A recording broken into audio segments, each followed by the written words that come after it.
Hello, everyone. How are you doing? Welcome to another Ask the Trainer. And let me begin by asking if you can hear me, if I'm audible. Let me put my whole face over here. There we go. So I want to make sure that everything is working because I don't have another guest. Yes. Good. Fantastic. So I am audible. And yeah, let's begin with a quick a quick housekeeping. Go through the usual. There we go. So I'm going to paste some links in the chat. Go to the comments and just use this link for the Ask the Trainer show, and it will take you to this page. Will allow you to click some links and go to the Max on Events page, University, sign up to the newsletter, and watch the Training Team YouTube channel. And of course, ask your questions. As far as events, the events page has a lot of interesting stuff. Don't forget the special one that's really close to my heart is the last of the series that we're doing with Dominic Rockley. Although it's the last for this particular series, we'll make sure that Dominic and you will be reconnected. So don't forget to watch us on February the 10th. As far as the videos, we can watch them live on the Maxon and the Maxon Training Team YouTube channel. But if you want to watch them recorded with timestamps and comments kindly provided by our very good friend and mentor, Dr. Sassy, please go to the Maxon Training Team because they're not hosted on the Maxon YouTube channel. Of course, go grab your iPad or your PC or your tablet and download ZBrush and go to the Max on ZBrush YouTube channel and learn how to use this absolutely amazing sculpting and more software. And finally, go to University, where, in case you didn't know, we published a few days ago the first batch of tutorials about nodes. And most of them are dealing with the particle nodes modifier. Uh, but I am going into other setups as well, and there are more coming. So I've already recorded another 3, and we're going to put them out in various batches. And yeah, that's all with the housekeeping. Nodes. Yeah, don't forget that any files associated with these tutorials, you'll find them in the relevant links. So when you click on the tutorial, you can go down here. It says project files, and you will download the project files for each and every one of these. So even if you don't want to set them up, you have some starting point. So yeah. And with as far as YouTube is concerned and the shows, whenever we have any download packages, you'll find any links in the description text below the videos. And make sure you go and check out the series that we're doing on nodes because it's the biggest download package we've ever offered to date. And these are amazing final scenes by Dominic. And yeah, wherever you are, Dominic, I'll see you soon. And thank you so much. So let me go back to this. And yeah, I have some questions today from the online form. I'm going to touch upon those. At the same time, I would like to request if you could preface any questions you have in the chat with a capitalized question so that I can distinguish it. I've got my the chats over here. I'm looking at them over here, and I've also got a link, a list of all the comments as well. But if you put a question, it will make it easier for me to see what's going on. Excellent. So post any questions you have, and let me get to my little spreadsheet so I can touch upon some of these questions. I can't get to all of them, I'll get to as many as I can. I'm going to switch to this layout here. Okay. Let's see. Now this one, it's interesting. A user is asking, and I'm just going to copy a small portion of this so that you sort of know what the user is asking. And I'm going to paste it here, add the banner, and show it. I'm trying to limit the size of text with regards to bounding box. Now, the particular request has to do with something that recording software does sometimes. I use Camtasia, and Camtasia has, as well as other titling software. When you write too much, the letters start becoming they start becoming smaller, so they fit the bounding box. Now, in order that is the whole request by this question, and in order to do that, that would require quite a bit of work to do calculations. What I thought I would do, which may be interesting, is I put together a nodes setup, and what this does here, I can get rid of my work plane. And I see, oh, maybe these files, I'll find a way to allow them for download, okay? So here is just a text spline. The whole thing is that you write some text, whatever text you write. So text hello. And this generates using a rectangle, which we've linked here. It just takes the text itself and it fits it here, which means that if I change this, it will just fit everything in here. Now, of course, it's not what the user asked, but it's a good example of what could be done. So let me give you a quick overview of this. And this is just an extrude. We're just extruding that text. And if you find things like these interesting, these can become tutorials. I mean, why not? I can make an actual tutorial of this, but I'm just going to give you a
1, 2.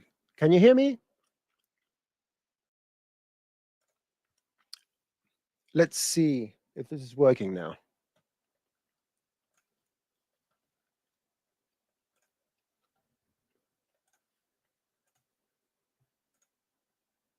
Audio back, okay. I'm just going to bring my camera back, and I'm going to explain exactly what happened here. Yes, for some reason, my internet provider, which is very robust, it's been robust for the last few years since I've been here. We've had one outage a year, usually in April or March or April, when it's, minus 25 and we got freezing rain and the cables froze. This year, we've been getting them more regularly. I think that's because they cleaned the branches. Maybe they cut something else. Anyway, and it's snowing ever so slightly, but unfortunately went offline. So I see 22 people are back. So I want to share my screen one more time. So sorry for this, but I do appreciate you not leaving. So let's go and select the appropriate screen, and there we go. Boo, boo, boo, boo. There I am. Okay. So everyone's back. Maybe you took a break, but if this happens again, I'm going to try and come online, whether it's through my actual internet connection or through my cell, at least to inform you. But I will never, ever just abandon you. Okay, remember that. I'll always find a way to let you know what's going on. Excellent. So you can see me. Go birds. Yeah. So let's see where we are now. This setup, I like to put on my own notes up here and select this. So what I've done, what I was saying, I don't know where the internet connection totally failed. Let me repeat this. So we have this node spline, which you can find if you go to nodes and asset construction and pick up node spline from here and so forth. Now, by definition, it's blue, but if you add some inputs, it becomes green because it considers itself a generator. So what I've done here is you go here to the left and you right click and you add an input. And I've added the first input as a child, which is the text. And the second input, I've added it as a link. And the reason is because I want to see it and I don't want to do any gerrymandering with my geometry here. I've just got it as an external object. The link is exactly the same thing as you would if you had a connect object. So the connect object, you can put things as children of the connect, but it also has this link here where you can drag an object and it will connect it up. So this is a link connection. And what I'm doing from these two objects, so I've named this text and I've named this bounding box spline. I'm getting the geometry, which is pretty much the tessellated spline. So the result of what comes through the adaptive subdivision and all that. So it treats this geometry as a series of lines. And I'm using this node here, which is called geometry resize. And this is a very specific thing that allows you to scale something to a certain size that comes in here as a vector when you have the user axis link on. Otherwise, another thing you can do is you can say, well, I want to just scale this as a square, and you put the side of the square if you want to make square stuff. It's the easiest way to get any geometry and just make it into a square. You can use the index and make it as much as the x or the y, make the y these dimensions and so forth. But the user axis will allow you to put in here a vector, and this will take the whole geometry from point to point, from edge to edge, from left to right and top to bottom, and fit it within the size that's coming in here. Now the question is, what is this size? Where are we getting this size? Well, I'm going to my spline over here. I'm grabbing the geometry. One thing you'll see from the tutorials is that when we get the geometry, we also use a transform geometry with the incoming matrix, so that if I move this around, if I move it left and right, that transformation is going to come in here. Because here we're transforming geometry, we're not transforming the axes. So I'm taking the geometry that has been moved, and I'm using the bounding box node. This just gives us the position of the bottom left of the box and the position of the bottom, the top right. And if it's a three-dimensional object, this is a vector that has x, y, z for the bottom left front, and the max is the top right furthest from in the z. But if we subtract these two, the minimum and the maximum, we actually get a dimension for the height and the width, which is exactly what this does. Now, I have to be honest, it took me 5 minutes to figure this out. I was trying with other nodes, get this and get X and Y and Z and all that. I said, wait a minute. If you subtract two vectors, the extreme, so the one on the bottom left, for example, one top right, it will give you the horizontal and the vertical and the depth dimensions. You get those automatically. So I'm just feeding that in the geometry size, okay? Now I'm going to get rid of this for a second, this connection I have over here. And I'm going to get rid of this as well. So this is what this gives me. The dimensions are correct. I've got my text that is exactly fitting to this rectangle because I've used this particular node, which does this for me. The problem is that it's not centered, okay? So the first thing I'm going to do is, you can see that, like with all objects, my axis lies wherever it thinks it's appropriate. My text axis lies on the bottom left of my text, all right? If you center it, it's going to be in the middle. What I want to do is actually take that axis and center it to the average of the horizontal, vertical, and the depth of my object. And for this, I'm going to use the geometry axes over here. So this is the same, similar to the axis center axis tool, axis center tool, right? It does pretty much the same thing, but it does it procedurally. So basically, when I do this, it's actually putting the axes where I want it. In this particular case, it puts it in the middle. If I want to align this or align it to the bottom or align it to the right, I can play around with these. But setting this to 0 and 0 and 0, I know that it's going to align this center, but still it's not aligning it with my spline, okay? The good thing with the geometry axis is that it does have down here in the bottom, and it's nicely hidden if you have this layout. So let's pull this up, an offset. And in the offset, all I'm going to do is take the translation from the matrix. The good thing about scene nodes is that when you put a matrix, which is, it has translation, scale, rotation, and all that, if you put this into a vector, it will only take the translation.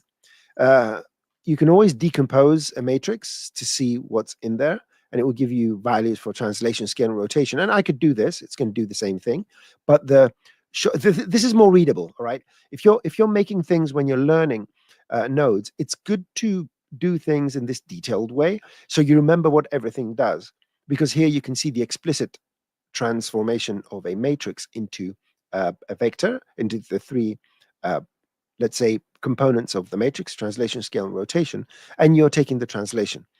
If you do this, it will do exactly the same thing, but for anyone that doesn't know exactly what's going on, they may wonder, how can I put a matrix in a vector? But in any case, by doing that and offsetting it, I'm just getting the result I want.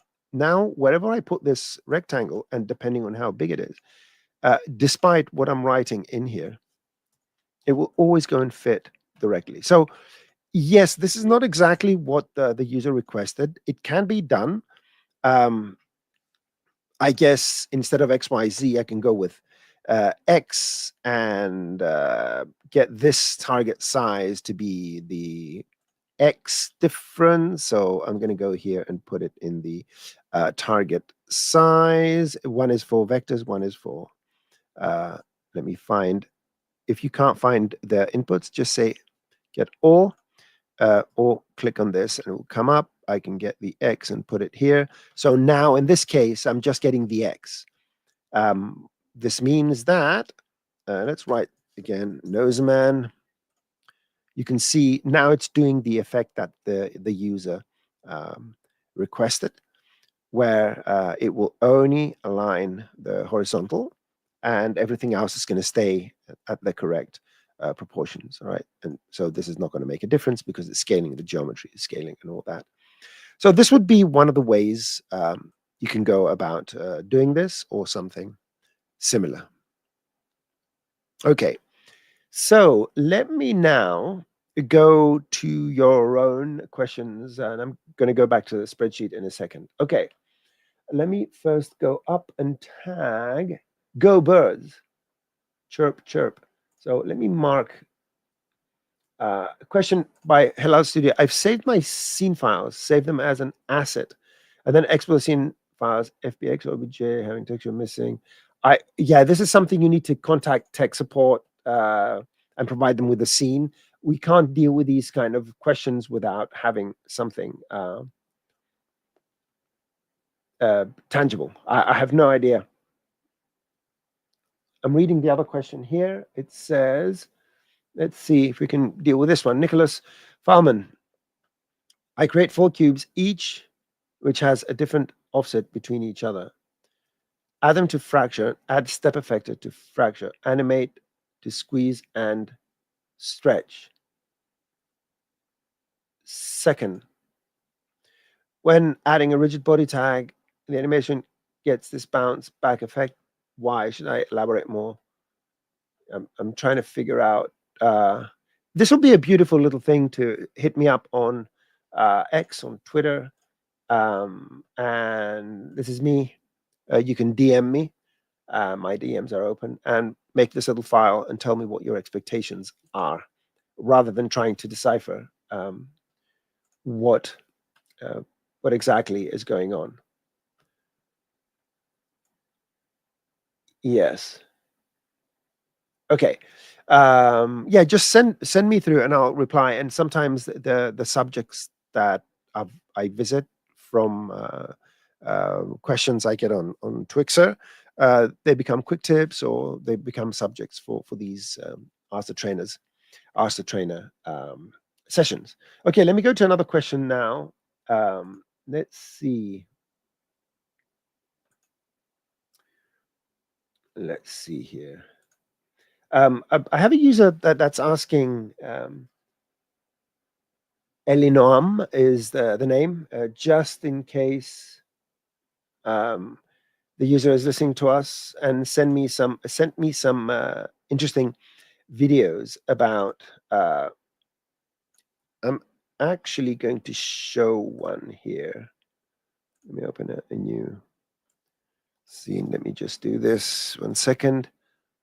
Make sure. Okay. So this is let me turn off the sound. This is some camera footage. It has some 3D and all that. The good news is that on Cineversity, we have included from the old Cineversity tracking. And you will find that we have quite a few compositing 3D into videos, and there was a whole 1 month show there. I have made, there you go, for 2D tracking tutorials. This one here, motion tracking, object tracking, site cinema 4D. This is over 2 hours of content that will explain to you, and these are 2 series here. They will explain to you not only what tracking is about, but how to optimize. I'm explaining how tracking works. And although the interface has changed from that version of Cinema for the slightly, the tools are the same. This is something that my very good friend Matthias did. And this is something I shot using my iPhone on the track. This is from a website. I did the weapon and so forth. So the interface has changed, all right? It's much more professional now. It was more playful in the past. But all the functionality you'll find for the tracking is the same. The tools are the same, and nothing actually has changed here. So yes, make sure you look for tracking, and you'll find tons of tutorials that talk about how to do it properly, and so forth. So, this is an interesting one. Let me see. Let me copy this. Copy. And let me go to the banners, and let me edit this banner and paste it here. And whatever shows up. How can I rotate and move maximum noises inside of a Redshift material? The projection type of the material tag doesn't affect the orientation of the noise. I've tried UV projection, and so forth. So, yeah, this is a bit of a. It's funny. This was requested quite recently, and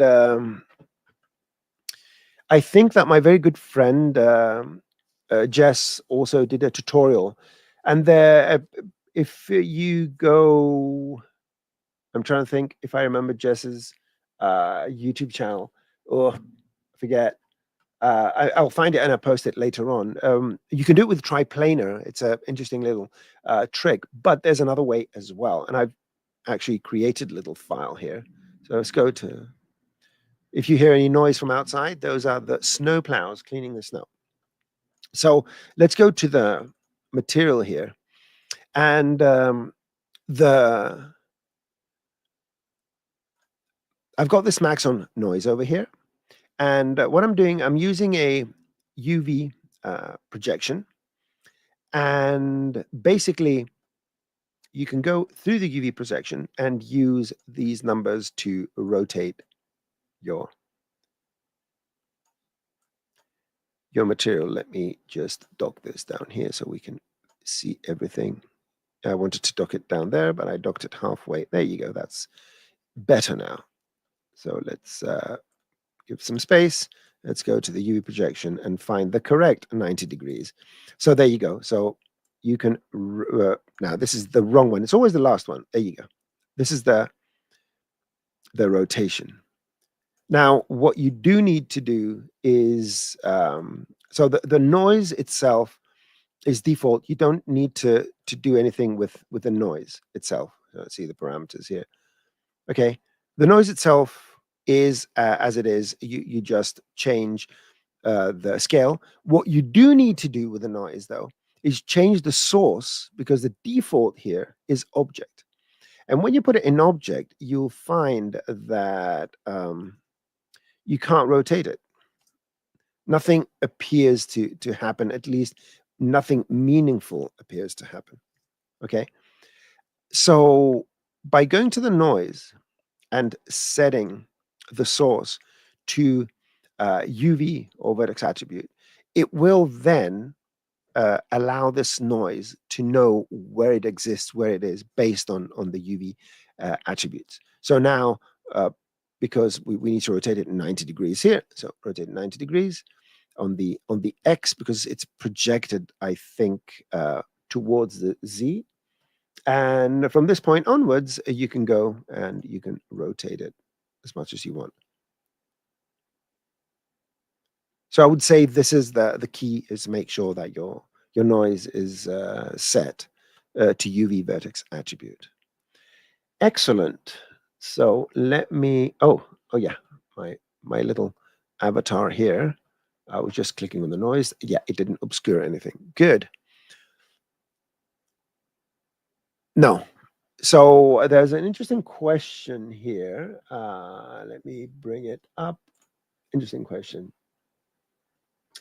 There you go. Pablo Photo Art 1. Is it me, or with the new version of Cinema 4D, everything has become nodes based? And the answer is no, it hasn't become nodes based. We have had nodes pretty much earlier than many other software had through Espresso. When Redshift and Arnold came out as third-party renderers, they utilized the Espresso interface for material creation because it was already built in. But then Maxon started developing their own material nodes system, which, although it never found maturity because Maxon and Redshift joined forces. So Redshift became the platform. But then we just migrated the Espresso nodes to work in the more modern node system over here. And I think we're at that point now where we have nearly 100% parity, other than the object attributes bringing positions and so forth. So everything else is exactly as everyone remembers it. Nothing has changed in terms of the way Cinema 4D is set up with generators, deformers, and so forth. But we have added more functionality in terms of nodes. But under no circumstances, uh, everything has become nodes based. You can even do Redshift without even touching nodes. So you could go here and grab the material, and you can see here various the main parameters of your material. Now, if you do want to go and if you go here with where it says color, you will see the noise parameters. If you click on this, you will see the noise settings. So even if you don't want to do intricate things, you don't need to go into nodes. You can have everything stacked over here. So yeah, nodes are very useful when you are thinking more in data, how data flows, but nothing has been replaced by nodes in Cinema 4D. Only things have been enhanced using nodes in some things. Okay, let's go up and find some questions. You're not adding question. Losing who's adding questions. Okay, let's go. Can we use a drive tag to make loop animation without using a formula field? It depends what you're trying to loop. Yeah, there are certain built-in loops, but it depends on what you're trying to loop. How to get motion blur redshift when creating trails from Cinema 4D particle systems? Motion blur requires things to be moving. When you say motion blur in Redshift when creating trails, do you mean the splines to have motion blur? I assume that's what you mean. Directly, that will not be possible, because when you have a tracer, if you're using a tracer to create trails, the tracer, interesting. I want to see what the points are doing. Right, let's test this out. Let's go and create a basic emitter that spits out two particles. Right, we got two particles here. I said shoot, not 2 frames. I'm putting numbers in the wrong fields. Create 2 particles. There we go. We have these 2 particles. Zoom in. Let's take this and let's go to MoGraph and add a tracer.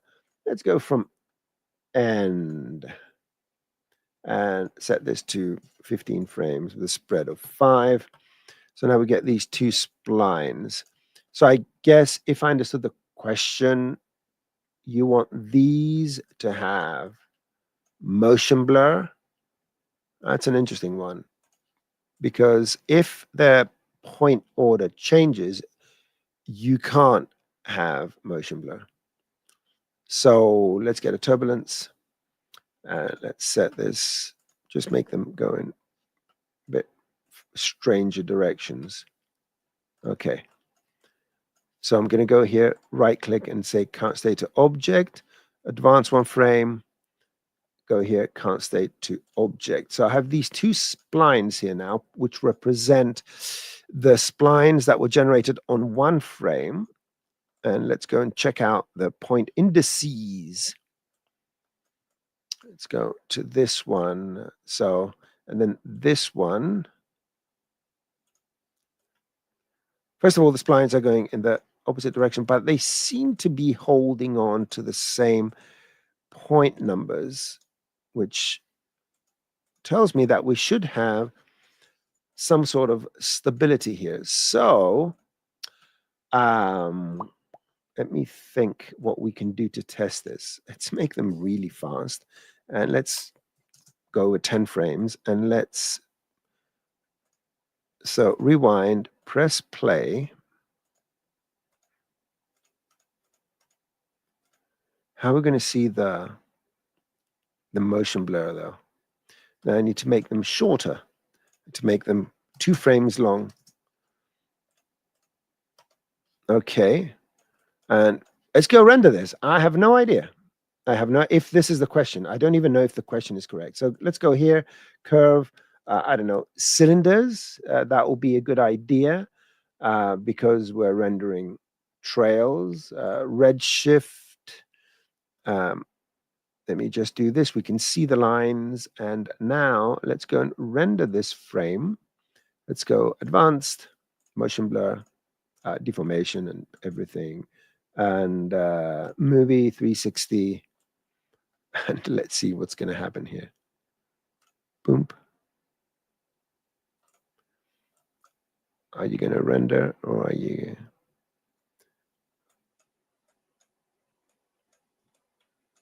Okay. So there seems to be something with the point order. So although we do get motion blur, there's something going on with the point order of this. So if this is what you're asking, the answer would be no, there seems to be something with a point order going on here. Yeah. That was it took a long time for a very short answer. I'm going to see if I can, put something forth. If any revelation comes, I will let you know one way or another. Okay. Let's see. Where are we here? Hello, Monsieur Ferzenko. Let's go. Let's see this. What is this? Question. Is it possible to extrude a spline with different start end angles? For example, for building a window frame, 45 degrees start and end in a procedural way? Well, you wouldn't do it using an extrude. This is a very good opportunity to show optional methods of doing something. So you can have your 45-degree frames, 45 degrees here. And let's make this narrower a bit short. There you go. And I'm just going to go to object, set it to world mode here because I want to move this up. I'm going to take this, move it down, and rotate this 90 degrees that way. Okay. So instead of an extrude, what you would do in this case is use a lathe. Why am I saying lathe? I want a loft. I've been up since very early because we had some work to do. So allow my brain to malfunction a bit. There you go. So let's go and get rid of the caps. And the loft is a very powerful. No, I don't want per segment. There you go. And you make this one more. It's 4. Yeah, we have 4 sides and 4 of them. There you go. So now you can move these up and down, or you can connect more of these. I can take another 2 of these and I can make copies, move them over here. And so make sure going right, keep the clockwise direction going and do this 90 and then this. And I need to do that 270. So minus 90. And then you can loop it. There you go. Now, a great thing about this is you can use the same object and just use an instance. So let's try this. I'm going to use an instance here. I'm creating 3 instances. And I think I had to press Control to create 3 instances. It won't do it for me. It doesn't matter. So I'm just going to do it like this. So this is in that position. This is in that position. That's why I did them, to assume the positions. And I'm just going to link the same object. Good. I'm going to remove this and this and this. There you go. So I have this, which is now the rectangle, and 3 instances of it, which are just rotated in a way where the loft can connect all these up. And now you have your procedural window. And I think this would be easier than an extrude, right? If I'm not mistaken. And you can even scale these up and down to create oblique shapes if you want to make a cartoony sort of cartoony house. Something like this. Okay. And again, it's all based on one square. So that will be the method to do that. Okay. Let's keep going. I'm checking on the time. Whoo, we have plenty of time. Do we? Yes, I think we do. Some coffee. Cheers to everyone. Let's see. Where are we? I don't know if I can answer this because I'm not very good with PCs. I have a powerful CPU i7 14th generation RTX. Yes, but viewport lags too much in simulation and heavy scenes. I don't know. This is not a could be your hard drive that's slow, could be anything. And yeah, if you feel that it is not as fast as you would expect it to, you need to talk to people with similar specs. I have no idea why this would be the case. And the other thing on heavy scenes and simulations, anyone can make their scenes lag, providing they make the voxel size of the Pyro too small and so forth. Talking about voxel size, I'm just going to mention this because it may not be extremely obvious. Let's assume I have a simple pyramid. There you go. And I'm going to make it small as well. And there you go. Fantastic. So here's a little fire. Now, we are tempted sometimes to say, you know something, I want it to have double, right? This is wrong what I'm going to say, but in our minds we say, I want it to have double the resolution. So we go here and say, I'm going to make this, 2.5. Okay, this is not double. Okay, when you take a cube, because that's what a voxel is, and you divide it by 2 in all sides, so this would be 100 by 100 by 100. Yeah, I'm saying 100, I'm typing 400. I'm telling you, my brain today is not, and this was, what was this? It was 200, 200, and 200. There we go. If you take this and you want to put together that, you need to take 8 of these. 1, 2, 3, 4, 8. So because it's in 3 dimensions, anything you do, it's in the power of 3.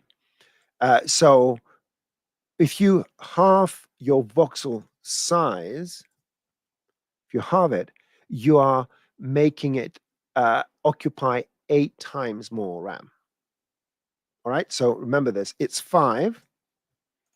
If you make it 1, that means you have 5 times 5 times 5. And that is 125 times more RAM. Okay, so let's remember how much more RAM is required when we start making things. So depending, I just want to say that to make sure that we all know what can bloat our scene suddenly, and how much our RAM can hold, and so forth. Okay, let's keep going down. Let's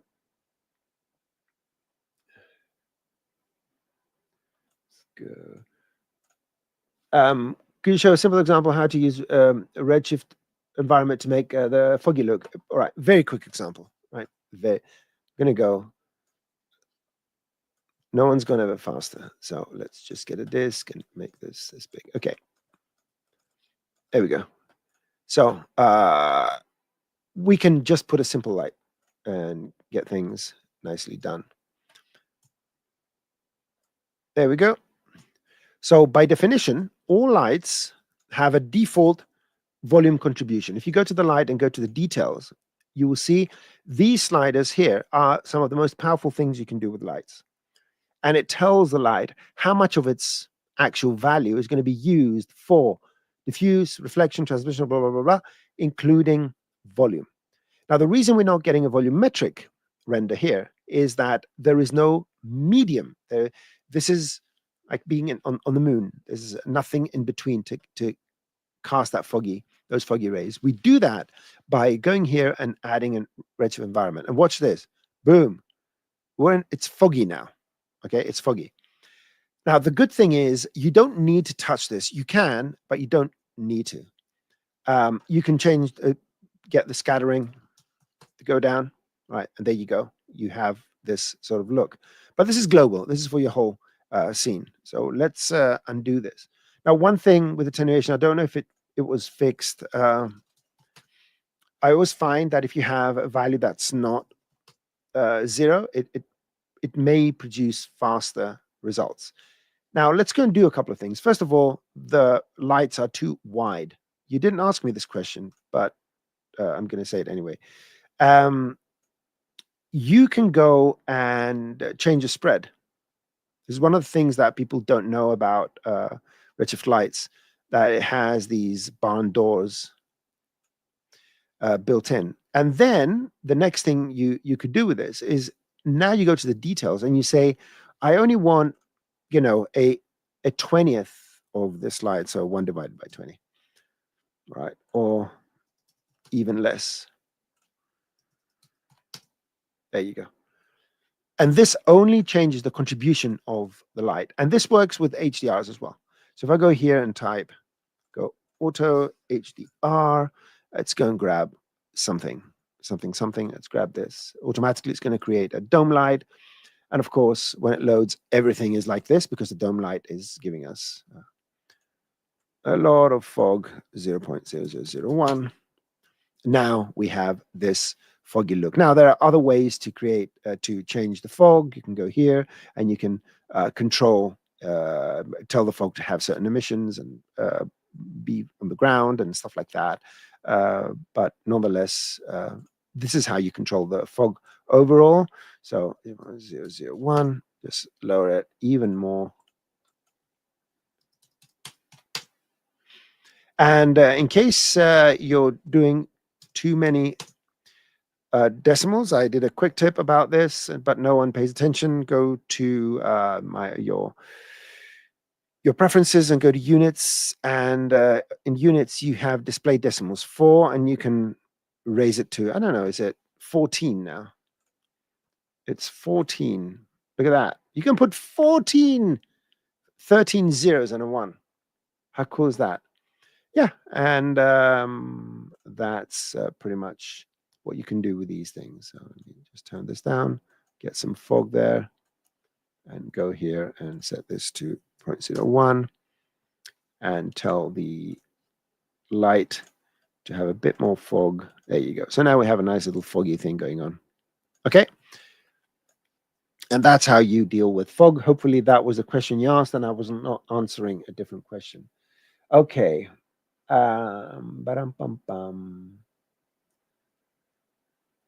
Let's see. Add velocity simulation along the normal of the geometry. Let's see. What is this? Matteo. Hello. Hello. How can I emit Pyro density from a geometry and add velocity to the simulation along the normal of the geometry? Oh, yeah, that's not hard. So let me start closing some of these. Boom, boom, boom. Let's do this. And let's go here. So The question is, I want to emit density. So let me control double click to do that. Right click and let's go Pyro emitter and get rid of temperature. Now, of course, we know density has some sort of little buoyancy. It's going upwards. But I want this to shoot outwards. If you go here into the velocity by definition is set to movement. What does this mean? This means that if I move this, the density is going to move with it. Okay, fantastic. So this is cool to do things like this. I grew up in the 80s and the 90s, so I have the privilege of doing those kind of noises. But if you set this to set absolute velocity, what you can do is you can set it in a certain direction. You need. Oh, wait. What am I saying here? This is absolute velocity based on the. Yes, you said normal position. See, that was a trick. The tricky part. I didn't. Let's see. Normal direction. I had this question in the past. Did I say it's not possible? Oh, that's a good one. How do we do normal? Well, we can do it after the fact. Let me think. So the only thing I can think about right now is let's set this to default. Whatever. So, oops, default. Right click. Default. Or no velocity at all. Yeah, I would go with the field force. Drag the sphere in here. That will create. Let's go from the surface. Make sure the direction is set to normalized, and you can set absolute velocity 500, and you are going to get the smoke going, but it's diffusing as well. So let's do 50.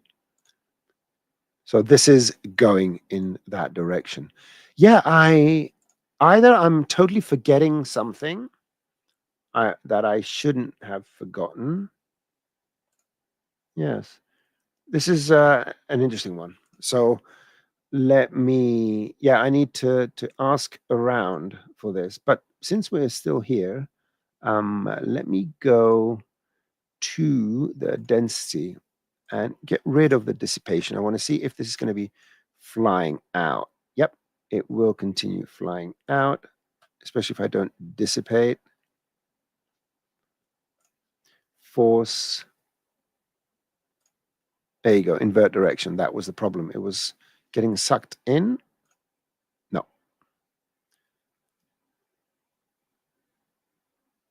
This is interesting. Okay, I'm going to keep this file because I need to talk about this. I don't know what's going on here because these should be infinite directions going outwards. Good. So thanks for the question because it does open up some sort of mystery I need to look into. So thank you very much. And let's go and see what other questions we have. Just checking the time. And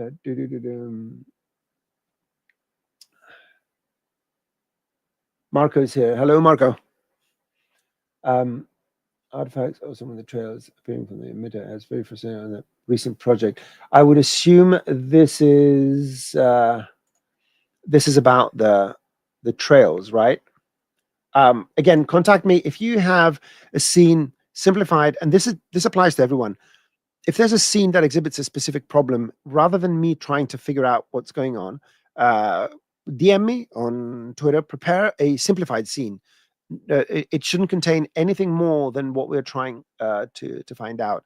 And as most users that have done this in the past know, pretty much every time I'll come up with an answer, even if that's not exactly what you would have hoped for. But in many cases, it does uncover things that we can improve. So all these questions are good. Okay, let's see what else. Let's see what this is. I haven't read it. David McGee. A question: how do I get my final render files to reflect the name of the project and or project AOV pass using tokens? I'm currently getting file name pass. Thanks for your time. Well, we have the two token, let's say, styles. One is the Cinema 4D token system, where you can find here all the tokens on the right, just in case you don't know them. So takes and so forth. And the other one comes from Redshift. Now, the good thing is if I go Redshift Advanced, and let's go to the AOVs, for example, in the manager here, what you are going to get over here is the Redshift token path. The good thing about this is that Redshift gives you an example. So the file is untitled 11, and under here, it tells you that $file path resolves into untitled _11. So it eliminates spaces and adds underscores. Okay. And file name and pass, and it automatically adds the numbering. This should be enough. If it's not working the way you expect it, just send me a file with that particular token so I can take a look and see if there's anything. You should be getting the proper names. And again, you should be able to see here the example. Look, it's even on frame 77, and it gives you here number 77. If I move this, that number changes, right? You can add the beginning a Noseman, and it will put Noseman untitled. And if you put a space, it'll put a space. If you put an underscore, it will put an underscore. So if you're doing multipass outputs, you will see it here. Otherwise, just go and use Cinema 4D's outputs. Okay. Let's see. Want to make a radio wave animation loop. Let's see if we can do this. Okay, let's say we want to make a radio wave animation loop using a field driver tag, but I want to be very specific on time of the loop. A radio wave animation. I mean, there are many ways you can do radio waves animations. So I'm going to use a disk. And let me just, I'm going to use a plane effector and go to deformer points, offset the normal direction, which is a Z. And let's go to fields, and let's see what I'm going to do here. I am going to, I mean, why do you even need a parameter to do this? So 0 to 100%. I'm going to go and change the contour. So it's got a nice little thing here. And let me go and change the range. Good. I can change the range here. And I can animate this.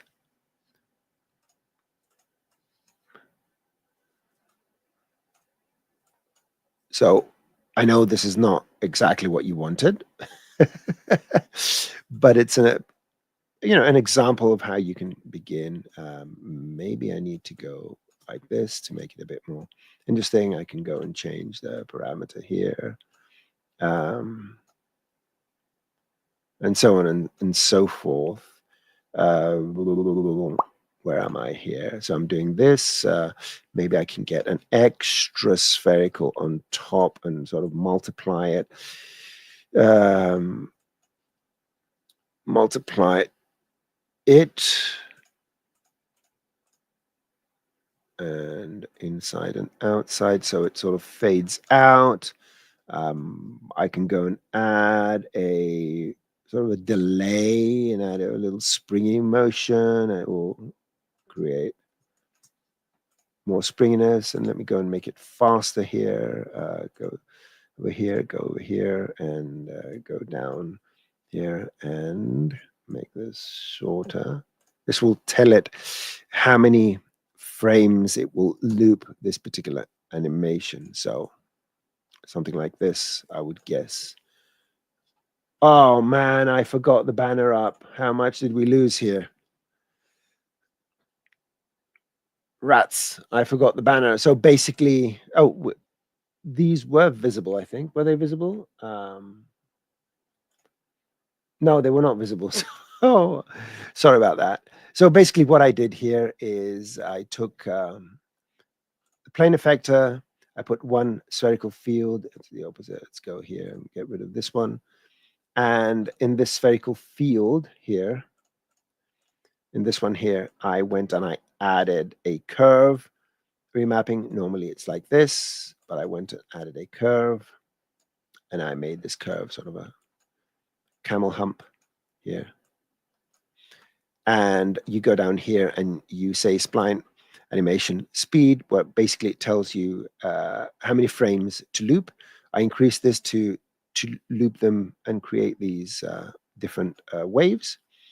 And then on top, I just masked it with another spherical field and multiplied it, because by multiplying the values, we get max, which is 1, multiplied over here with 0, so it sort of tapers out, and a little delay to add a secondary sort of motion, or not that it's necessary, but just for the fun of it. You can add a noise and then the delay, which will make it a bit more fun. And just using the plane effector with a PZ value, because Z is the normal direction, to create this. And you know, it can take some nice little smoothing, but for all intents and purposes, this would be a setup, a way to do this. Oh yeah, I think I've got my spring too much. Maybe I just need to smooth it out. So here, the radio waves. Excellent. Okie doke. Looping radio waves. And the trick is just to loop this down here. Spline animation speed. Okay.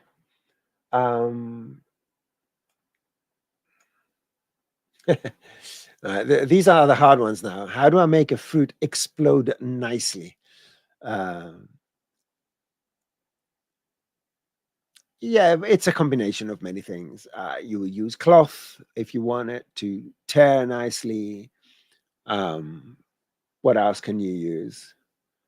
You can have a couple of proxy objects inside that pushes the cloth out. Again, it's not one way. Maybe I can give you a couple of pointers. I don't know if this is going to fail, but hey, that's what we're here for. So let's get a sphere. We are here to fail spectacularly. Hexahedron will give you an object with quads. You can use icosahedron as well, depending how you want this to look. Let's do this. Let's right click and add a cloth. I'm going to add a cloth here. And do I want this to be a soft body? I don't think it will complain. I'm just going to make it a soft body, and I'm going to get rid of gravity, because I don't want this to be affected by gravity. So go to scene and remove gravity, and it should just sit there and do nothing. And what else can we do here? Now we do want to puncture it. All right, we do want to puncture it. And I guess let's begin by making a small sphere in here. Okay, making this a collider, because I'm going to sort of animate this and see what happens. It's probably going to fail, but again, that's what we're here for. So this is the arrow. An arrow. I didn't invent the arrow. Thank God for humanity. So I'm going to animate this. So it goes from here to here pretty fast. And yeah, just move this here. So this is what this is going to do. It's going to go boing. Okay, so not bad. And let's go here and go to my surface and add some tearing. The tearing tells it, so in order to do good tearing, you need to allow for stretching, because the tear past is the amount each edge is going to stretch. And after that increase in amount from a certain, let me turn off the soft body, off, right, the soft body. What are those called? The come on, constraints, the soft body constraints. Those lines are called constraints, right? So when each and every one of the deformed polygons, the stretched polygons, stretches out, this edge stretches out more than whatever this value is here, 150%, then it's going to tear. But if you don't have any stretchiness, that won't happen. So let's allow this to stretch. And let's do this. Boom. Okay. So this will be sort of a beginning of what you're trying to do. Again, it's a beginning, and maybe you add your gravity later on. Let's add a gravity object, and let's see. Let's turn it off. Arrow, bonk, right? And then after frame 10, 15, I want this to turn on. So let's go to frame 12. Tell the gravity to be off. So enabled is off, keyframe. Next frame on keyframe. So it will puncture and then poof, it will fall. Something like that. Combining, I would say, combining your cloth with all sorts of other objects and stuff like that, you may get some sort of result, but there's no automatic way to get, fruit or something like that. These kind of organic things are extremely complex to do. Even if you use, very dedicated software that does these kind of very high-end simulations with a lot of code and stuff like that, it still needs an enormous amount of manual work and attention to detail for certain things. So there's no automatic way. You need to go on YouTube and find the slow-mo guys and see if they've exploded any slow motion fruit, and then try and decipher what the fruit does and try and replicate it. The biggest thing is reference for these kind of things. Okay. Yes, you will not get the result you want because it's an extremely difficult thing. I would not take a project to do that, to be honest with you. If it's an animation, if it's a still, it's a different story. You can sort of sculpt things in position with good reference. But for an animation, that's a very tall. If you do manage to do anything, if you can send me on Twitter some reference on the quality of what you're trying to do, that will be a good idea as well. Okay.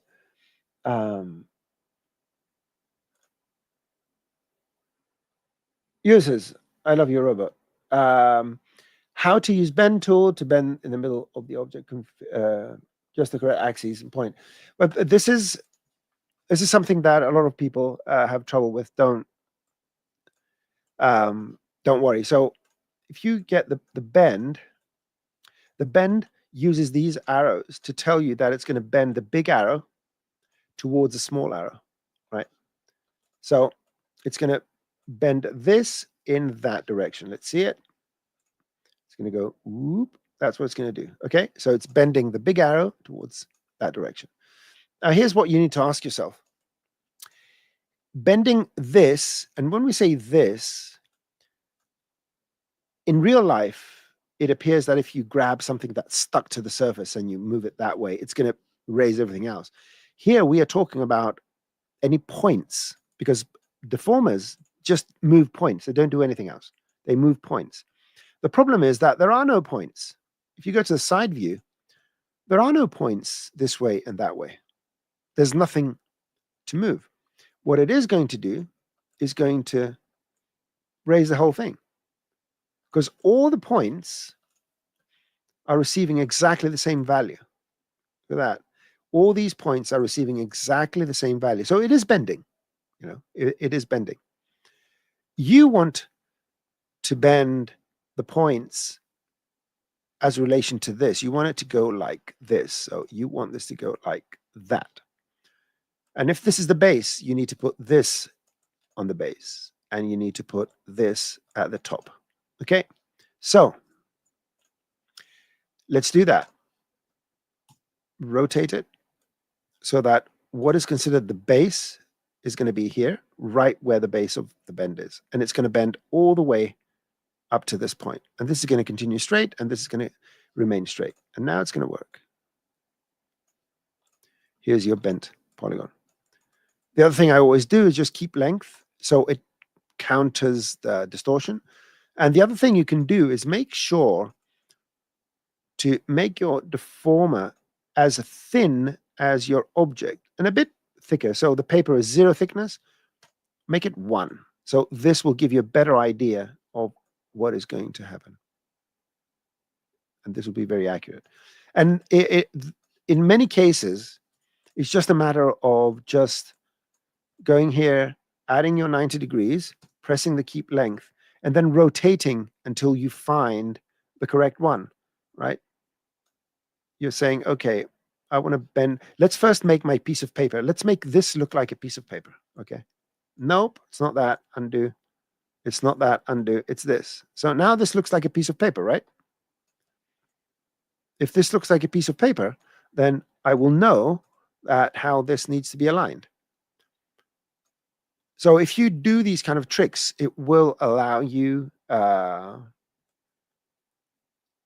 to gain more experience and do this a bit faster. So now all I have to do is just turn it so that it's aligned with my object. And to be honest, you don't even need it to be on here. You can move it out and just make sure that it's aligned where you want it to. Make sure that you have your proper 90 degrees, minus 90, and then you can apply it again. Good.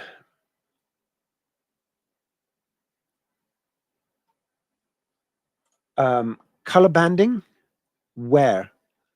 Noise and comp. You will avoid color banding if you're working in high dynamic range. Unless you're saving your images in some sort of very low definition or low depth image, you shouldn't have banding. If there's a particular case where you get banding, although all your settings are correct, please let me know. Because you shouldn't get banding. Banding only occurs when you're using a let's say a small pool of colors. Okay, let's go. TFD had a feature. It was easy. I want to remember what the question was. Yeah. There could be something, and it's totally. I'm totally missing it for some reason. Normal. I'm writing it down. Pyro. Probably something missing, and it's just for some reason I just can't remember it now. You're very welcome.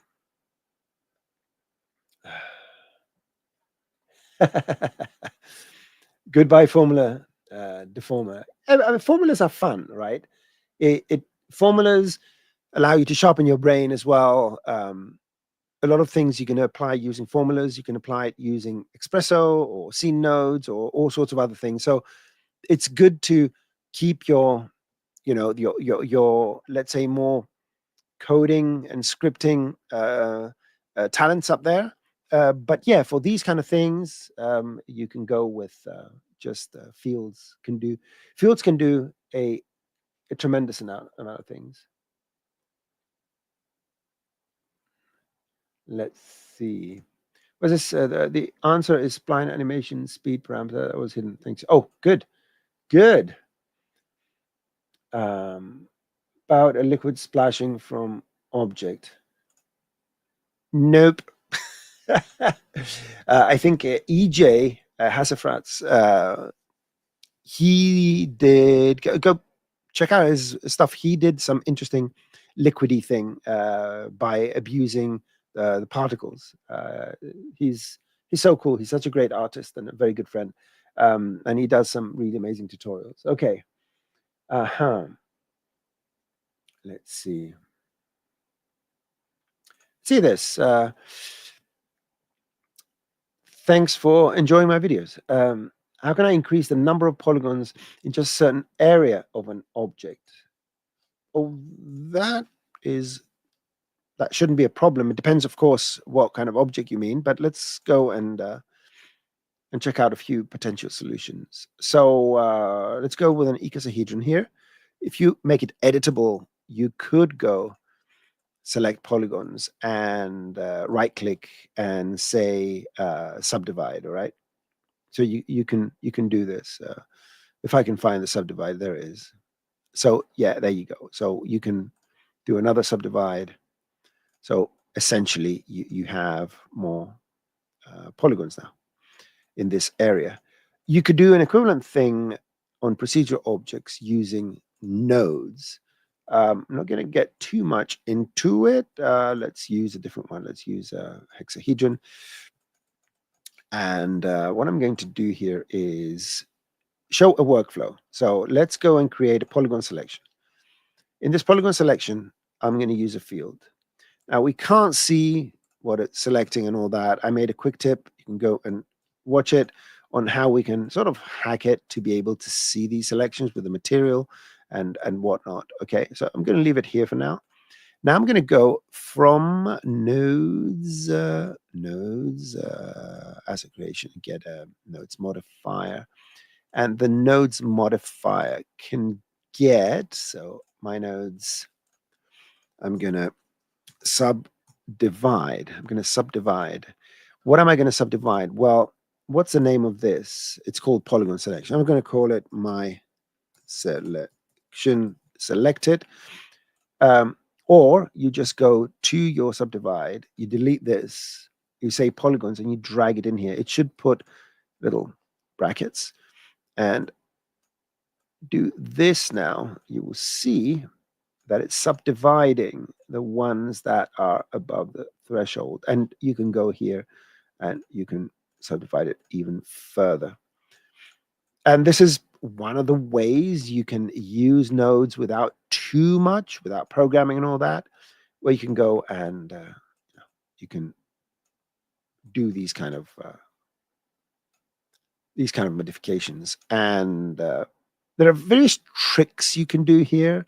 For example, you can say, I want one subdivision for the first ones, then I want to shrink selection. So I'm going to shrink the selection now. Whatever the selection is, I'm just going to go and shrink it by, let's say, 2 polygons.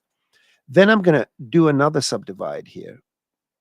And this subdivide is going to do an extra sub. So if I go Q here, you can see Q here.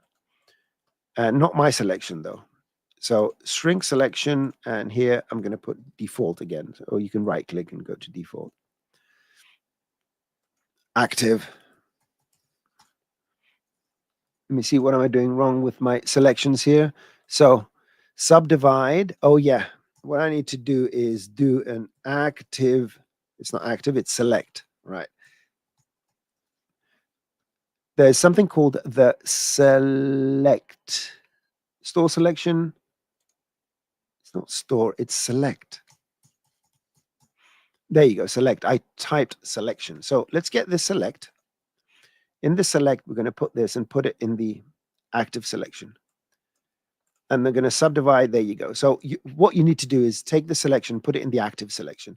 Active selection workflows, go and watch Dominic's tutorials. He explains what the active selection is. And I explained it. Someone explained it when we explain it quite a few times. And here now, this, we're subdividing default. So whatever this selection was, it's now becoming the active selection. And this active selection then is subdivided once. You can see this. Then it's shrunk. The active selection is shrunk 2 or 3 times.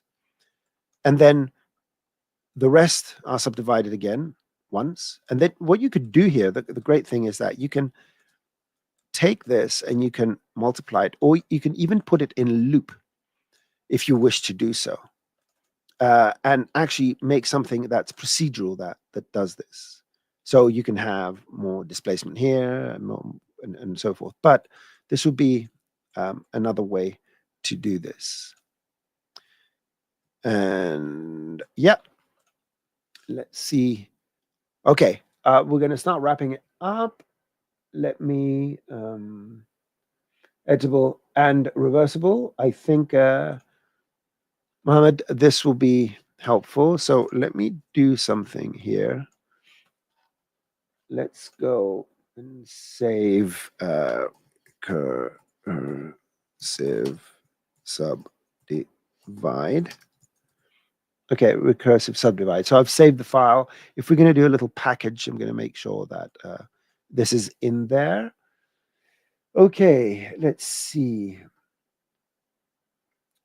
Ben should be rewritten.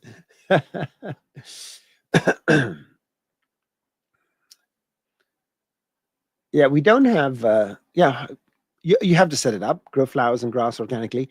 But there is, in case you didn't know, one of our developers did port, if you go in all and type Ivy, we have the Ivy generator here. So Ivy generator, and you can grow ivy on an object. I haven't used it, so I don't know what's going to happen here. Density and get the cube.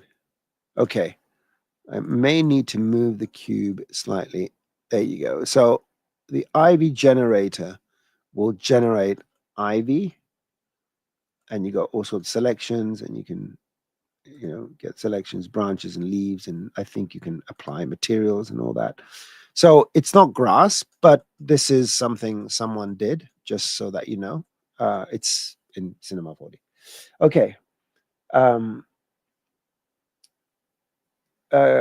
Nicholas, the only way to send me a file will be through Twitter X and DM me. I'm at NosemanGR.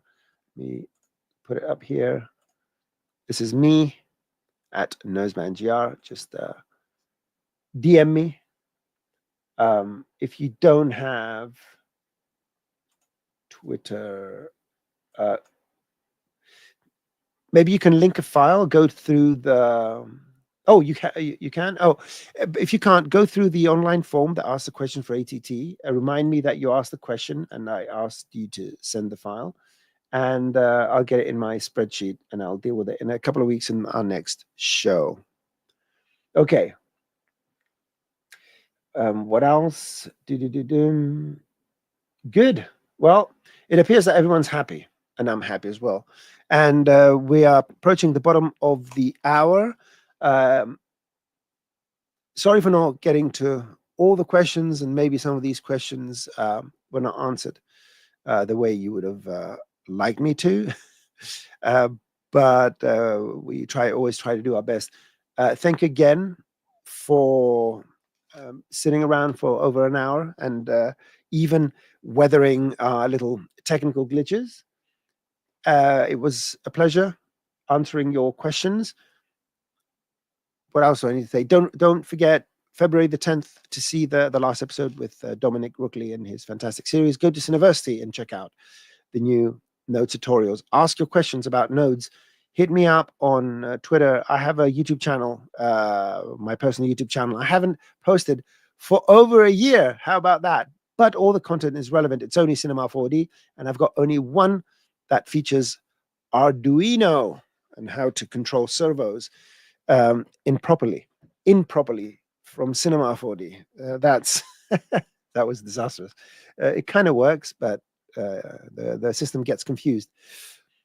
Again, thank you everyone for hanging out with me. See you in a couple of weeks. Don't forget to watch all the shows live, and see you soon. And now I have to pretend that I've got everything ready. I need to go to a certain button Now you're in the green room, right? And I need to find the closing loop, the end screen. There's even I think a QR code. That's cool. Take care, everyone. Bye-bye.